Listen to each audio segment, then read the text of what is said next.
Pembahasan pertama yakni mengenai maksimalisasi laba.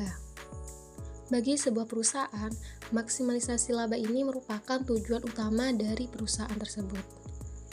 Hal ini berarti bahwa perusahaan tersebut berusaha untuk menghasilkan keuntungan sebanyak mungkin dengan menggunakan sumber daya yang tersedia secara efisien. Nah, pengertian laba secara umum yakni merupakan selisih dari pendapatan di atas biaya-biaya dalam jangka waktu tertentu. Nah, emang kenapa sih perusahaan tersebut melakukan maksimalisasi laba? Setidaknya di sini ada dua alasan, yakni yang pertama mengenai prinsip keselamatan. Nah, jika perusahaan tersebut itu sepanjang masa ia mencari laba tertinggi, maka ia akan terselamatkan. Dalam artian bahwa usaha tersebut tidak akan tergilas oleh perusahaan yang efisien. Nah, dan yang kedua yakni jika laba perusahaan tersebut rendah, maka kemungkinan besar akan diambil alih oleh perusahaan lain. Bagaimana caranya untuk perusahaan tersebut melakukan maksimalisasi laba? Di sini ada 3 pendekatan yang dapat dilakukan oleh sebuah perusahaan jika ingin memaksimalisasikan labanya. Yakni yang pertama dengan menggunakan pendekatan totalitas atau totality approach. Yang kedua yakni menggunakan pendekatan marginal atau marginal approach, dan yang terakhir yakni menggunakan pendekatan rata-rata. Nah, apa perbedaan dari ketiga pendekatan tersebut? Nah, yang pertama, kalau menggunakan pendekatan totalitas, nah pendekatan totalitas ini lebih ke produsen itu menempuh strategi penjualan maksimum atau maximum selling, yang mana semakin besar laba yang diperoleh, yakni akibat dari semakin besar penjualannya. Sedangkan pendekatan marginal atau marginal approach yakni merupakan pendekatan atau analisis terhadap tambahan manfaat suatu kegiatan dengan biaya yang dikeluarkan dengan kegiatan yang sama. Dalam artian bahwa pada pendekatan marginal ini membandingkan antara manfaat dengan biaya yang dikeluarkan pada kegiatan yang sama. Nah, dan yang terakhir yakni pendekatan rata-rata. Kalau pendekatan yang terakhir ini merupakan perhitungan laba per unit dilakukan dengan membandingkan antara biaya produksi rata-rata dengan harga jual output. Tentunya jika sebuah perusahaan tersebut ingin mencapai maksimalisasi laba yang sesuai keinginannya, maka perusahaan perlu melibatkan pengambilan keputusan yang cermat dalam berbagai aspek bisnis. Salah satunya yakni dengan melakukan peramalan penjualan. Nah, maka pembahasan selanjutnya atau pembahasan yang kedua yakni mengenai peramalan penjualan. Nah, emang apa sih peramalan penjualan itu? Nah, ramalan penjualan atau yang disebut juga dengan sales forecasting merupakan proyeksi teknis dari permintaan langganan potensial untuk suatu waktu tertentu dengan berbagai asumsi. Secara ringkas, sales forecasting dapat diartikan dengan perencanaan kapasitas. Nah, perencanaan produksi sendiri di sini masih terbagi menjadi 4, yakni mencakup kinerja, perencanaan persediaan, perencanaan proyeksi, serta yang terakhir yakni perencanaan perekrutan yang berkaitan dengan perusahaan. Nah, bagaimana perusahaan tersebut melakukan peramalan penjualan? Nah, di sini terdapat 3 teknik yang dapat digunakan perusahaan untuk menentukan peramalan penjualan atau sales forecasting. Yang pertama yakni pendapat individu atau yang disebut juga dengan judgment method, dan yang kedua metode statistik, dan yang terakhir yakni metode khusus. Dalam referensi lain, pendapatan individu ini disebut juga dengan metode kualitatif, sedangkan untuk metode statistik dan metode khusus ini disebut dengan metode kuantitatif. Nah, yang pertama mengenai pendapat individu atau judgment method.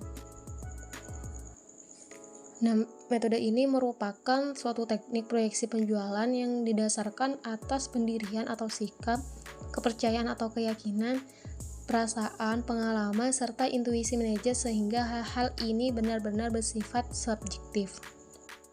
Nah, seperti apa saja metode kualitatif ini atau pendapat individu ini? Nah, pada metode ini dapat menggunakan pendapat dari misalnya konsumen, salesman, manajer, dewan eksekutif, dan lain sebagainya. Atau bisa dengan melakukan riset pasar, di mana perusahaan itu mensurvei konsumen untuk mengetahui produk apa yang mereka inginkan, berikut dengan perkiraan permintaan atas jumlah produk tersebut. Dan yang kedua yakni metode statistik. Nah, pada metode ini merupakan cara penaksiran penjualan menggunakan model-model matematik atau statistik sehingga lebih objektif. Nah, pada metode ini terdapat 3 analisis yang dapat digunakan oleh perusahaan, yakni yang pertama analisis tren. Nah, pada analisis tren ini merupakan model time series yang terdiri dari metode tren bebas, setengah rata-rata atau semi average method, metode tren moment, serta metode kuadran terkecil atau least square. Dan yang kedua merupakan analisis korelasi, yakni merupakan model sebab akibat yang menghubungkan antar variabel melalui model regresi linear dan korelasi. Dan yang terakhir yakni analisis variasi musim. Dan yang ketiga, pada teknik peramalan penjualan yakni terdapat metode khusus. Nah, pada penjelasan kali ini kita akan lebih membahas mengenai metode yang ketiga ini atau metode khusus, yang mana metode khusus ini terdiri dari 3 subpembahasan, yakni ada analisis industri, analisis jenis barang, dan yang terakhir analisis penggunaan akhir. Yang pertama yakni analisis industri.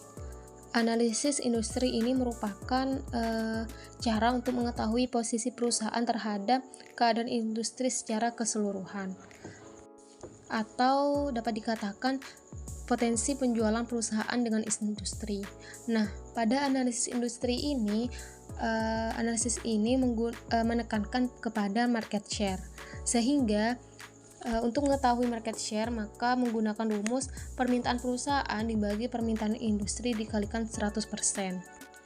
Dan yang kedua yakni analisis jenis produk atau yang disebut juga dengan lini produk, yang mana metode ini merupakan cara untuk menganalisis produk yang dihasilkan.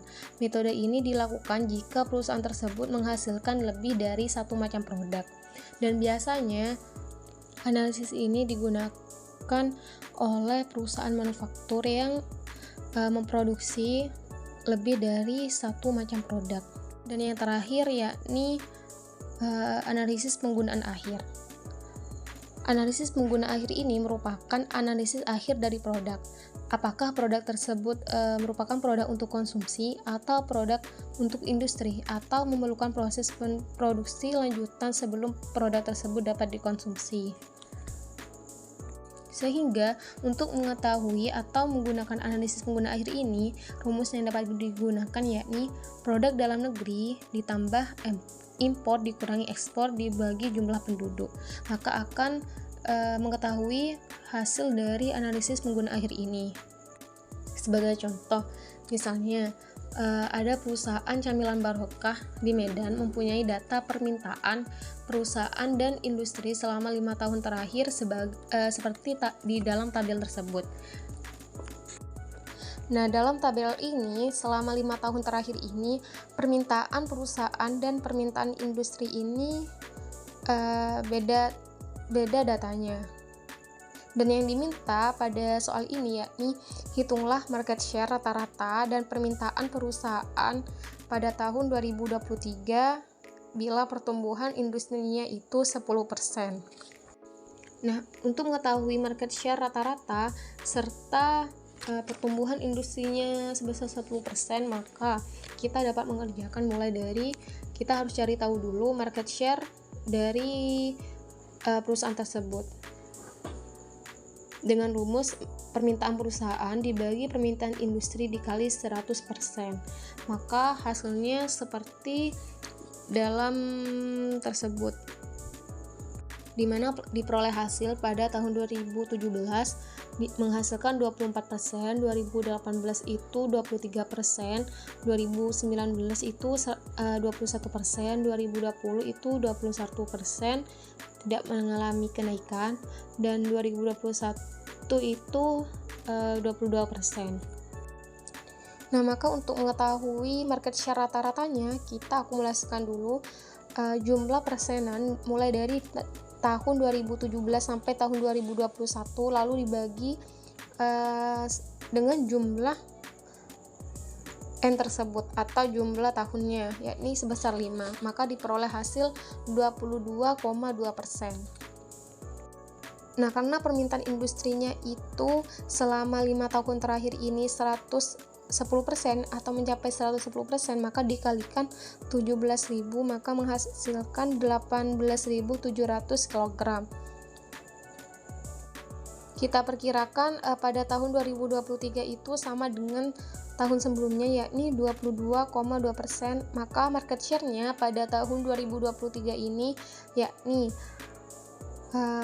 permintaan perusahaan dibagi permintaan industri dikalikan 100%, karena market share-nya sudah ditemukan dan yang dicari itu permintaan perusahaan, maka 22,2% sama dengan permintaan perusahaan dibagi 18.700 dikalikan 100%, maka menghasilkan 4.151 kg. Maka dapat disimpulkan bahwa selama tahun 2023 ini permintaan perusahaan sebanyak 4.151 kg. Sekian penjelasan saya mengenai maksimalisasi laba serta ramalan penjualan. Akhiran, wassalamualaikum warahmatullahi wabarakatuh.